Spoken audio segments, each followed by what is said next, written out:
Imaginez-vous, un matin à votre réveil, un matin comme les autres, qui marque le début de votre journée.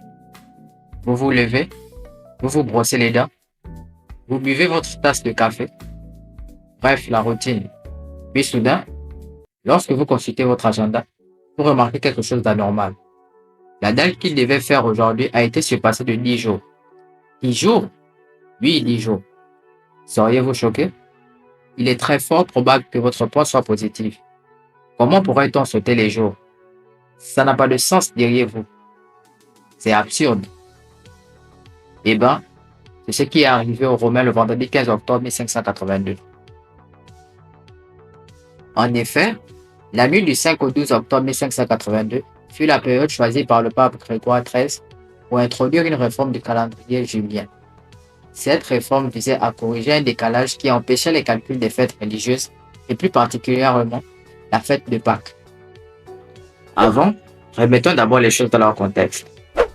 À son origine, le calendrier romain débutait en mars et comptait 355 jours répartis sur 10 mois.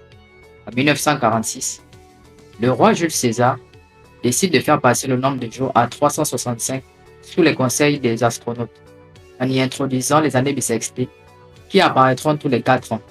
Ce nouveau calendrier, appelé calendrier julien, sera imposé dans tout le royaume et par conséquent au sein de l'Église médiévale, Église qui le modifiera par la suite en y mettant comme point d'origine la naissance de Jésus-Christ. Mais lors de la Renaissance, les astronomes constatent que l'année julienne dépasse l'année solaire de 11 minutes et 14 secondes. Cet écart cumulé sur une période de 15 ans crée un décalage d'une dizaine de jours, qui rend difficile le calcul exact des fêtes religieuses. Cela va représenter un gros problème pour l'Église.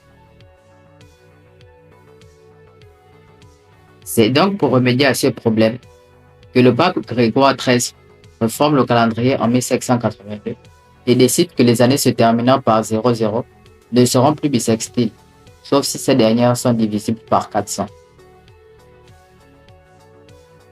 Ces ajustements vont réduire l'écart entre le calendrier julien et le calendrier solaire, qui sera maintenant de 25,9 secondes. Ainsi, pour rattraper le retard accumulé au cours de ces années, le chef religieux décide d'également supprimer 10 jours. Le jeudi 4 octobre 1582 fut donc suivi par le vendredi 15 octobre 1582. Aujourd'hui encore, la réforme du calendrier grégorien est utilisée dans presque tout le monde entier. Et grâce à elle, le calendrier que nous utilisons quotidiennement est aligné sur les cycles du soleil. Et toi, connaissais-tu l'histoire cachée derrière cette date? Dis-le nous en commentaire.